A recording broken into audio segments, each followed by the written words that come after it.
자, 오늘 우리가 함께 이야기 나눠볼 작품은요.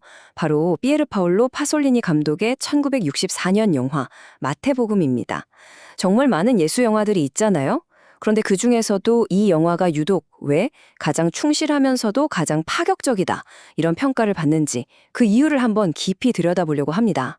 이 영화를 한마디로 표현하면 바로 이 역설적인 문장이 아닐까 싶어요. 성경 텍스트는 거의 그대로 따르는데 그걸 보여주는 방식은 그 어떤 영화보다 파격적이라는 거죠. 이게 어떻게 가능했을까요? 지금부터 그 비밀을 하나씩 파헤쳐 보겠습니다.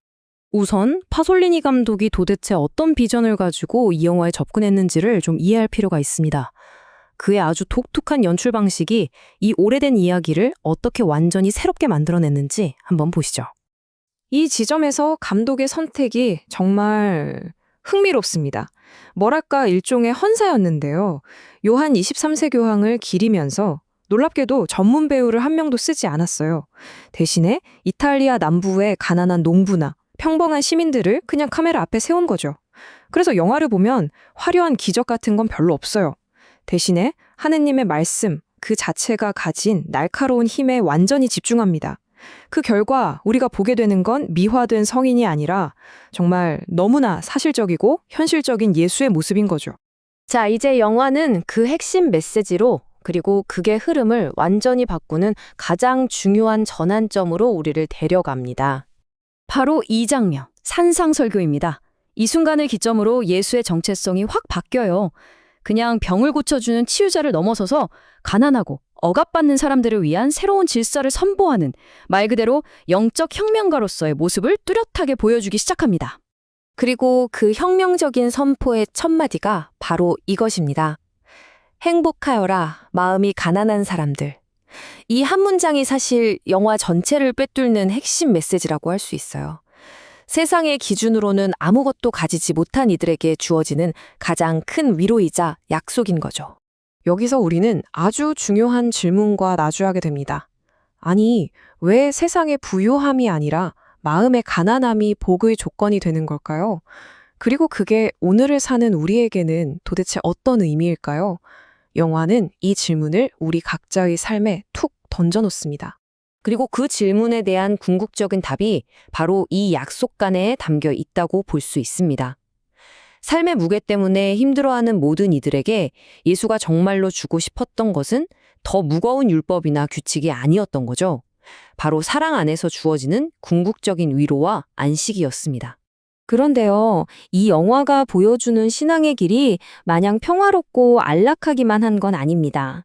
오히려 훨씬 더 어렵고 도전적인 측면을 우리가 정면으로 바라보게 만들죠. 이 대사 처음 들으면 좀 도발적이죠?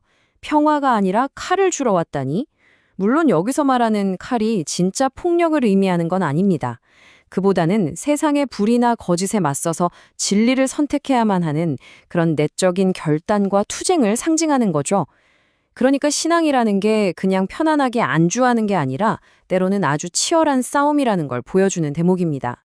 그럼 그 싸움의 대상이 누구냐? 바로 여기에 명확하게 드러납니다. 예수는 율법의 조문 하나하나 따지는 데만 급급했던 바리새인들의 위선적인 형식주의를 아주 날카롭게 비판하죠. 그러면서 강조하는 게 뭐냐? 하느님은 겉모습이 아니라 우리 마음의 중심을 보신다는 마음의 신앙입니다. 이게 바로 영화가 보여주는 가장 핵심적인 대립구도라고 할 수 있습니다. 이 대사는 정말 놀라운 지혜를 담고 있죠. 그런 대립 속에서 살아가는 신앙인들에게 어떻게 살아야 할지를 보여주는 건데요. 세상의 질서를 무조건 부정하라는 게 아니라 그 세상 안에서도 하느님을 첫 자리에 두는 그 정체성을 어떻게 지켜나갈 수 있는지 아주 명쾌하게 알려주는 순간입니다. 자, 그럼 이 영화가 구체적으로 어떤 카톨릭적 가치들을 품고 있는지 한번 짚어보겠습니다. 이 부분을 이해하면 영화의 신학적 깊이를 더 잘 느낄 수 있거든요. 영화가 보여주는 핵심 가치들은 크게 네 가지로 볼 수 있습니다. 첫째, 가난한 이들을 위한 우선적 선택, 즉 하느님의 사랑이 어디로 향하는지를 보여주고요. 둘째, 하느님이 직접 인간의 모습으로 오셨다는 강생의 신비를 통해 모든 인간이 얼마나 존엄한 존재인지를 말해줍니다. 그리고 이런 가치들은 결국 마음에서 진심으로 우러나오는 회개를 통해 완성된다고 이야기하고 있죠. 이제 영화는 그 마지막 여정, 예수의 순환과 죽음으로 우리를 이끕니다. 그리고 바로 이 지점에서 사랑의 가장 깊고도 궁극적인 의미가 드러나게 됩니다. 이 영화는 예수의 순환을 그냥 비극적인 고통으로만 보여주지 않아요. 그게 아니라 인류를 구원하시려는 하느님의 그 위대한 사랑이 마침내 완성되는 그 절정의 순간으로 그려냅니다. 모든 고통이 결국 사랑의 표현이 되는 바로 그 순간인 거죠. 십자가 위에서 터져나온 이 절규. 신이면서 동시에 가장 연약한 인간이었던 예수의 고뇌를 이보다 더 절실하게 보여줄 수 있을까요? 이 외침은 우리를 위한 구원의 무게가 얼마나 무겁고 또 고통스러운 것이었는지를 우리 가슴 깊이 묵상하게 만듭니다. 그리고 영화는 우리에게 이 마지막 질문을 남기고 끝을 맺습니다. 어떻게 인간이 겪는 가장 극한의 고통이 인류를 향한 가장 위대한 사랑의 증거가 될 수 있을까?